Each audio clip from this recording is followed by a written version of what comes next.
പണമുണ്ടെന്ന് പറഞ്ഞിട്ടും കാര്യമില്ല. ചിലതിനൊക്കെ ഒരു ഭാഗ്യം കൂടി വേണം.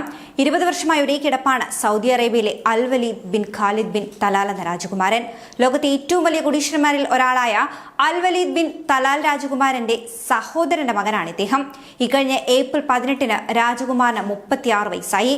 ലോകത്ത് കിട്ടാവുന്നതിൽ വെച്ച് ഏറ്റവും മികച്ച ചികിത്സയും പരിരക്ഷയും ഉറപ്പാക്കുവാൻ സാധിക്കുന്ന കുടുംബത്തിലെ അംഗമായിരുന്നിട്ടും പണം കൊണ്ട് നേടാവുന്നതിലും അപ്പുറം എന്തോ ഒന്ന് വെല്ലുവിളിയായി രാജകുമാരന്റെ ജീവിതത്തിൽ നിൽക്കുകയാണ്. 2005-ലാണ് അൽ വലീദ് രാജകുമാരന്റെ ഇന്നത്തെ അവസ്ഥയ്ക്ക് കാരണമായ അപകടം നടക്കുന്നത്. അപകടത്തിൽ തലച്ചോറിനേറ്റ ക്ഷതമാണ് ഈ ഒരു ദുരവസ്ഥയ്ക്ക് കാരണം. സൈനിക കോളേജിൽ പഠിക്കുന്ന കാലത്താണ് രാജകുമാരന് അപകടമുണ്ടാകുന്നത്. റിയാദിലെ കിങ് അബ്ദുൾ അസീസ് മെഡിക്കൽ സിറ്റിയിലാണ് രാജകുമാരനെ പരിചരിക്കുന്നത്. ജീവൻ നിലനിർത്തുന്ന യന്ത്രങ്ങളുടെ സഹായത്തോടെ കിടക്കുകയാണ് ഇക്കഴിഞ്ഞ 20 വർഷമായി വലീദ് രാജകുമാരൻ. ട്യൂബ് വഴി ഭക്ഷണം നൽകുന്നു.